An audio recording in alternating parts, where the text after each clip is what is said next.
Bismillahirrahmanirrahim. Bismillahirrahmanirrahim. Bismillahirrahmanirrahim. C'est ma deuxième cassette, suite à la première, concernant mon appel du 11 novembre 2016, enregistré à Londres. Et cet appel, je l'ai nommé la renaissance du peuple de Djibouti 2016-2017, ou éventuellement la réconciliation fraternelle du peuple de Djibouti 2016-2017. En reprenant sur ma première cassette, puisque celle-ci c'est la deuxième, nous étions à ce nom-là, Djibouti en 1976, aux accords de Paris, la République et la Capital City ont le même nom. Comme ça, c'était la paix assurée entre Somaliens et Afar. C'est pour ça qu'on a été appelé la République de Djibouti. Bon. Les Afars, ils étaient contents. Les Somaliens, Issa, prioritaire, Gadaboursi Isaac, contents. Les Yéménites, contents. Et effectivement, bon, après ça, il y a eu une soi-disant accord au niveau gouvernemental. Les ministres, moitié Afar, ministres, moitié Somalie, députés, Assemblée nationale, moitié Afar, moitié Somalie, et ainsi de suite. Bon, ça c'était le schéma qui a été signé et préparé à Paris en 1976, juste avant l'indépendance, le 27 juin 1977. Mais qu'est-ce qui s'en suivit après et la suite? Et comment ça s'est passé au niveau de Ahmedini, paix à son âme, le premier ministre de la République, à Sangoulé, ainsi de suite. Paix à son âme. Mais en fin de compte, sur mes dernières cassettes, j'ai beaucoup parlé, en long et en large, en somalie ou en français, sur ces affaires-là et comment la destruction, ou plus ou moins la destruction des entités ou de l'entité politique et sociale du pays a été mis pratiquement en miettes par Hassan Goulet et par l'actuel président qui était son adjoint au niveau en tant que chef de cabinet et chef de service de la sécurité intérieure et extérieure, M. Ismaël Marguelé. Bon. Maintenant, ma question c'est que comment se fait-il que les Afars, avec tous les représentants ou hommes politiques qu'ils ont eus, ont toujours baigné un petit peu à ce mea culpa, à accepter tout ce qu'il y a à accepter. Puisque si aujourd'hui les Afars disent « Oh, on est maltraités, on nous massacre, on est dans la merde, on est ceci, cela », mais ça fait 40 ans quand même. Et effectivement, c'est que bon, il y a eu quelques guerres, il y a eu d'autres soulèvements, et ainsi de suite. Mais après ça, au bout de 1 an, 2 ans, 3 ans, bon, il y avait une signature, ça rentrait, ça ressortait, ainsi de suite. Mais à côté de ça, il y avait des morts.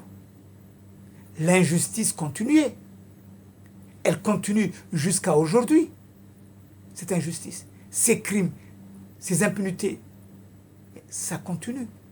Le régime actuel, l'actuel président, ben, il a eu un 4e mandat où il a volé. Il s'est autoproclamé pour la 4e fois président de la République, et nous le savons tous, ça continue. La France, elle est là. L'Amérique, elle est là. Ben, rien n'a changé.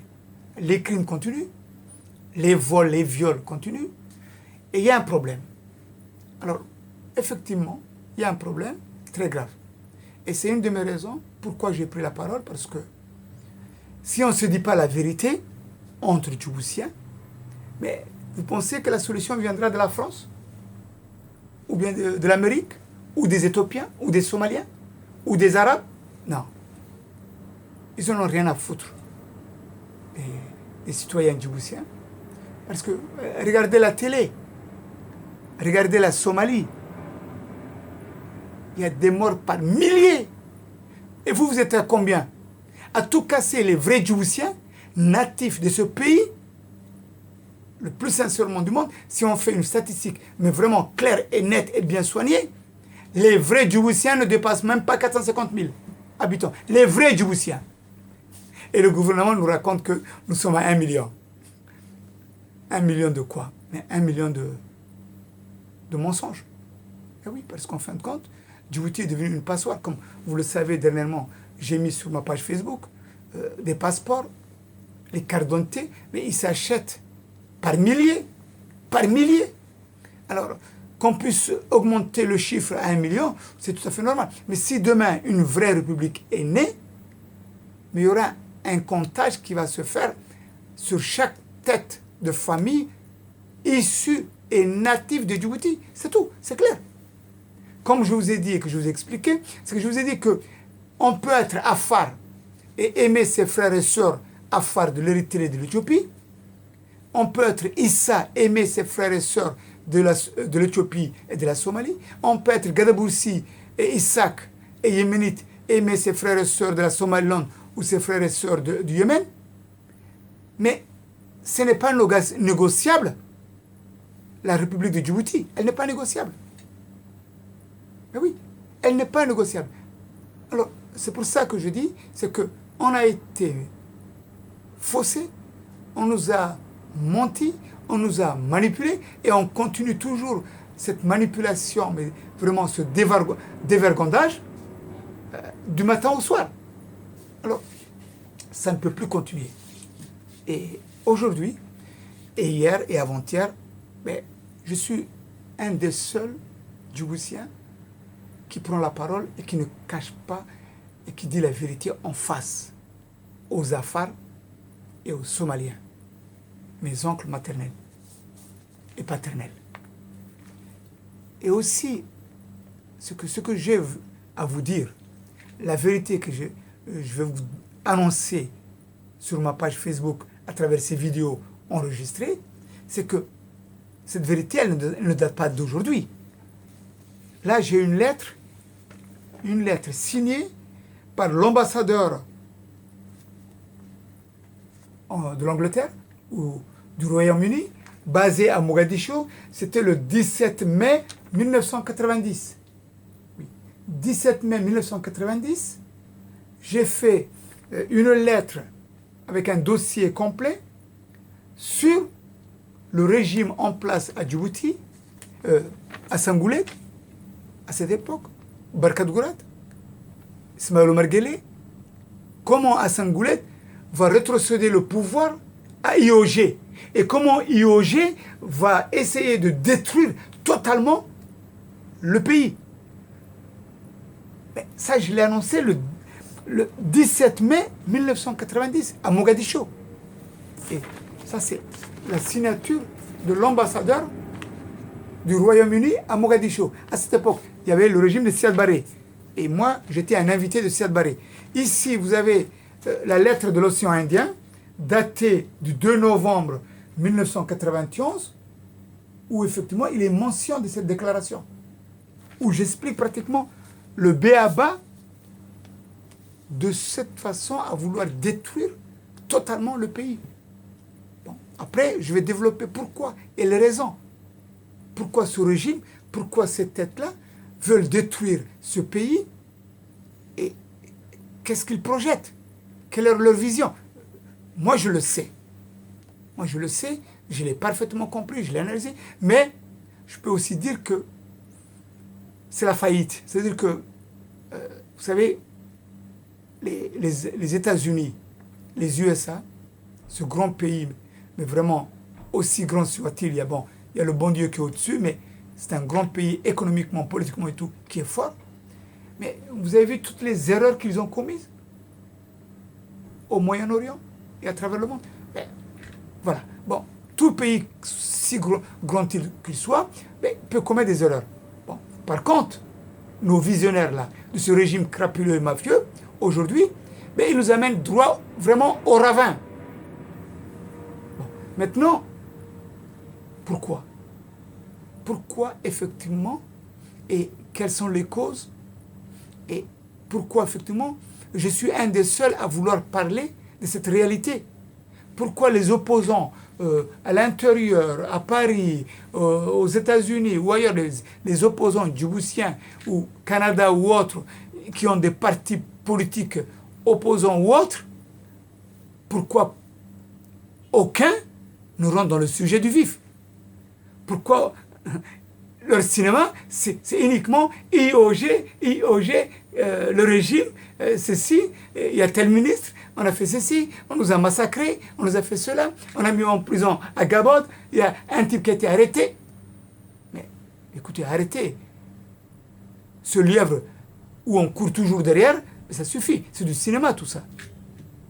C'est pour ça que j'ai dit, la réalité, elle est là, c'est que il n'y a pas de RPP, il n'y a pas de MRD, il n'y a pas de ARD, il n'y a pas de ceci, il n'y a aucun parti politique réellement basé sur une justice vraie à Djibouti. Non, il n'y a pas. Que ce soit les Afars, les Somaliens ou autres, bon, il n'y a pas. Pourquoi il n'y a pas un parti politique yéménite ou Gadaboursi ou Isaac? Tout simplement, c'est que on ne leur donne pas l'occasion. Oui, on ne leur donne pas l'occasion. Et de l'autre côté, bon, s'ils voulaient ouvrir un parti politique, ben, sur quelle base? Tribal? Ben, écoutez, bon, Tribal, bon, ils sont plus ou moins, sur ce contexte-là, vraiment assez minoritaires. Mais je veux dire par là, c'est que, est-ce que les Afars ou les Somaliens, mes oncles maternels, Issa, ils vont leur laisser l'occasion de faire un parti politique? Non. Est-ce que demain on peut voir un Yéménite président de la République de Djibouti? Non. Est-ce que demain on peut voir un président de la République Isaac ou Gadaboursi? Non. L'Issa ne veut pas. Bon, aussi l'Afar ne veut pas. Mais par contre, quand il s'agit Afaro Issa, est-ce qu'un Issa peut accepter qu'un président Afar vienne au pouvoir? Non. Ils ne veulent pas. Ils veulent toujours rester président de la République jusqu'à la fin du temps. Bah, ils se sont assis, ils ne veulent pas quitter le poste. L'Afar, lui, il sera toujours le sergent, le majordome de la cuisine, qui, lui, sera toujours là à prendre les miettes et à accepter ce qu'on lui donne. Bon, on trouvera toujours un Premier ministre bidon, ou une femmelette, ou d'autres Afars femmelettes, qui feront un petit peu ce petit jeu travesti. Bon, on s'en fout de ça. Mais le contexte, c'est que la réalité est quoi? Ça, nous le savons, tout le monde le sait. Mais est-ce que, quand je parle, bon, maintenant, je vais parler qui est au pouvoir.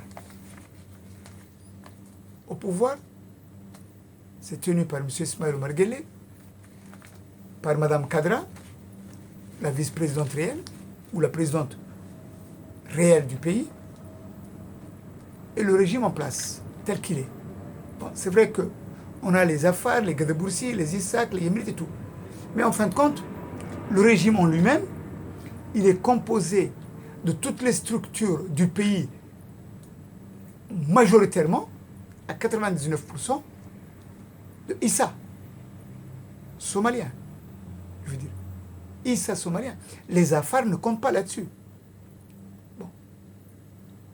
Pourquoi? Comment se fait-il que, sur le plan militaire, sur le plan police, sur le plan administratif, sur le plan tout ce que vous voulez, tout est monopolisé par mes oncles maternels. Et qui se disent la République de Djibouti, un État djiboutien. Est-ce que mes oncles maternels, ils vont continuer ce genre de gymnastique jusqu'à tout le temps?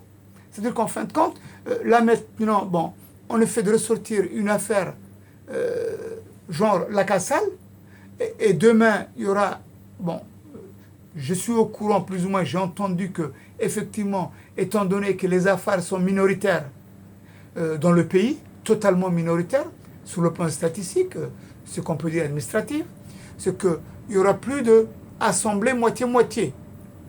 Les Afars vont avoir le 1/5. Oui, c'est ce qui est en train d'être préparé, qui sont dans les caisses. Bon, maintenant, on tente le coup avec l'histoire de la Cassale. Mais il y a d'autres programmes qui se sont mis en place. Bon. au niveau autre, bon, les ministres, ce qu'on voit le nombre de ministres aujourd'hui, ça n'a rien à voir avec les ministres quand la République de Djibouti a démarré. Les ministres ont été diminués de pratiquement de moitié. Et ceux qui restent, ils sont à des postes, mais vraiment totalement polichinelles. On le sait. Bon, maintenant, pourquoi je me suis axé, pourquoi je parle de ça uniquement avec la lecture sur mes oncles maternels, les Issa ou Somaliens.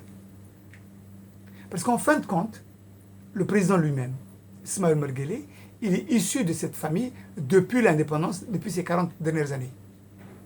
Et là, actuellement, s'il y a d'autres, plus ou moins des partis, qui se disent, bon, on va prendre la suite, ben, il n'y a pas aucun affaire qui fait face, puisque les affaires, soit ce sont des féodales qui sont inféodés au système et des alimentaires, soit un ou deux partis qui font un jeu comique, mais il n'y a pas d'affaires. Bon, pourquoi les affaires sont hors circuit de la vie politique de Djibouti? Ce sont des questions qu'il faut se poser. Mais pourquoi, effectivement, si le régime en place quitte, il y aura un autre parti politique ISA qui viendra, comme le MRD, le ARD, ou ainsi de suite, ou qui de suite, ou le gendre d'Ismaël Omar Guelleh, ainsi de suite. Est-ce que vous pensez réellement que le pays sera toujours construit de cette façon? Est-ce que vous pensez réellement que la République de Djibouti, elle sera basée comme cela? Non. On fait fausse route. C'est vrai qu'effectivement, maintenant, on a une certaine puissance, puisque la puissance économique, administrative, sociale, politique et ainsi de suite, elle est dans une seule famille, qu'on appelle la famille Issa. Mais les autres composantes de ce pays, les Afars, les Gadaboursi, les Issak et les Arabes, ils ne sont pas considérés. Zéro. Bon, je ne parle pas des quelques commerçants qui sont là uniquement pour leur ventre. Ça, c'est normal. Mais je veux dire, politiquement parlant, socialement parlant, ces trois composantes de ce pays, ou plutôt ces quatre composants du pays, Gadaboursi, Issak, Arabes et Afar, ils sont hors circuit. Okay. Est-ce que vous pensez, quand je vous regarde en face de vous, yeux dans les yeux, mes oncles maternels, les Issa, est-ce que vous pensez que ce pays sera viable comme ça? Est-ce que vous pensez que si IOG crève aujourd'hui, ou Kadrag et son régime partent, et qu'on met un autre ou une autre à la place, est-ce que vous pensez que on va continuer à vivre de cette façon-là? Non. Non, parce que, pourquoi? Tout simplement, c'est que depuis les accords de Paris, depuis la naissance de cette République, tout était faux. Et nous baignons encore dans ce mensonge, si je peux dire. On est toujours dans ce mensonge. Alors c'est pour ça que je dis, c'est que aujourd'hui, moi je vais vous donner les solutions pour éventuellement sortir de ce guet-apens, de ce mensonge, et surtout de cette autodestruction, ou si on peut dire, ce auto-suicide qui nous amène droit au mur. Oui, parce qu'en fin de compte, c'est que quand je prends et que je mets à l'extérieur de cette forme de autodestruction du pays, il y a deux personnes qui sont fautifs. Deux. Que moi, personnellement, je dis qu'ils sont fautifs à 100%. C'est les Afars et les Issa. C'est ni les Gadaboursi, ni les Issak, ni les Yéménites. Est-ce que c'est clair? Est-ce que mon message est clair? Oui, voilà. Les deux qui vont, ou qui essaient de détruire ce pays-là, sont ceux-là, et qui sont capables de détruire. Soit les Afars vont détruire le pays, soit les Issa vont détruire le pays. Maintenant, comment se fait-il que les Afars et les Issa, ils s'autodétruisent eux-mêmes? Voilà. Là où je voulais en venir, c'était là. Comment se fait-il que ce peuple, que le bon Dieu les a rassemblés dans un seul pays, dans un seul État, Afaro, Issa, pourquoi aujourd'hui ce sont les pires ennemis? Comment se fait-il que ce peuple qui vit aussi en Éthiopie, ce sont des ennemis héréditaires. Et cela depuis pas maintenant, depuis pratiquement plus de 300 ans, avant même que le colon vienne. Les Afars et les Issa se battaient entre eux, se tuaient entre eux. Mais à côté de ça, qui est-ce qui a mis ce virus, ce qu'on appelle le tribalisme? Puisqu'en fin de compte, ces deux peuples-là, ils ont une seule religion qu'on appelle la religion musulmane, et ce sont des sunnites à 100%. Pardon. Alors, ma question est là. Comment se fait-il que Hassan Goulet n'a jamais voulu faire la paix entre Afar et Issa en Éthiopie? Comment se fait-il que Hassan Goulet n'a jamais voulu faire la paix entre Afar et Issa de Djibouti? Comment se fait-il? Puisqu'en fin de compte, si vraiment je me place du côté Afar, les Afars ont toujours tendu la main à leur frère Issa. Ça j'en suis témoin et je le sais. J'ai jamais vu un Afar dire « je n'aime pas les Issa, je vais les détruire ». Non. Mais par contre, dans mes autres cassettes, vous pouvez écouter, vous allez voir que des enfants de 12, 13, 14, 15 ans disent « l'ennemi héréditaire, c'est l'Afar et je vais le tuer ». Bon, c'est un contexte qui est véridique. Alors maintenant, pourquoi Hassan Goulet, Ismaël Marguerite, les Issa, que ce soit tous les autres hommes politiques Issa, aucun n'a pris la parole en disant « Regardez, mes frères et sœurs, mais ce pays a été construit dans un mensonge. On nous a trompés. On nous a trompés. Comment se fait-il que dès le début, on a accepté qu'il y a un parlement issu, divisé Afar et Issa? Un d'abord. C'est le premier mensonge.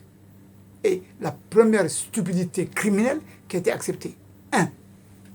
Deux. Comment se fait-il qu'on a dit il y aura un président Afar et un premier ministre Issa? Un premier ministre Afar et un président Issa?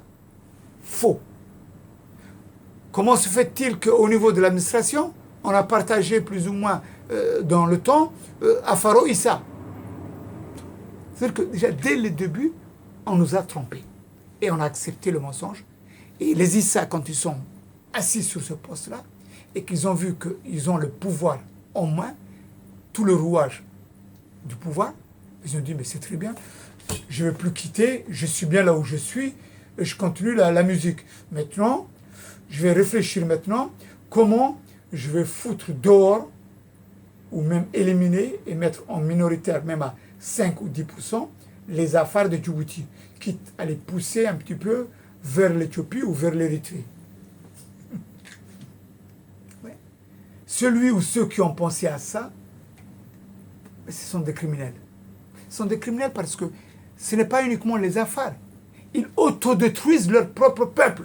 C'est-à-dire qu'en fin de compte, ils veulent mettre à feu et à sang leur peuple à eux. Mais oui, parce que le Issa, homme politique, qui agit de cette façon-là, qui ne réfléchit pas en tant qu'homme d'État, c'est un criminel. Mais il est criminel, d'accord, dans un premier temps, au niveau des Afars. Mais après les Afars, il y aura qui? Il y aura les Gadaboursi et les Issac. Après ça, il y a les Yéménites. Mais une fois qu'on a mis dehors les Gadaboursi et les Issac et les Yéménites dehors, on va se retrouver entre Issa. Est-ce que vous pensez sincèrement et honnêtement que Djibouti peut être totalement habité uniquement que de Issa? Non. C'est un crime.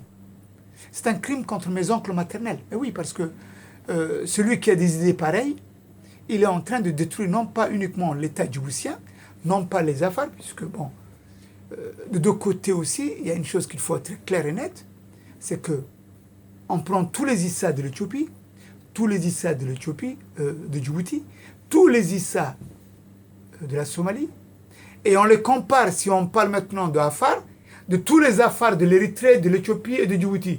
Est-ce que vous pensez réellement que les Afars de l'Éthiopie, de l'Érythrée et de Djibouti sont kiff-kiff, pareils en nombre avec les Issa? peut pas comparer. C'est pas possible. C'est pas possible. On ne peut pas comparer les Afars tels qu'ils sont entre l'Éthiopie, l'Érythrée et Djibouti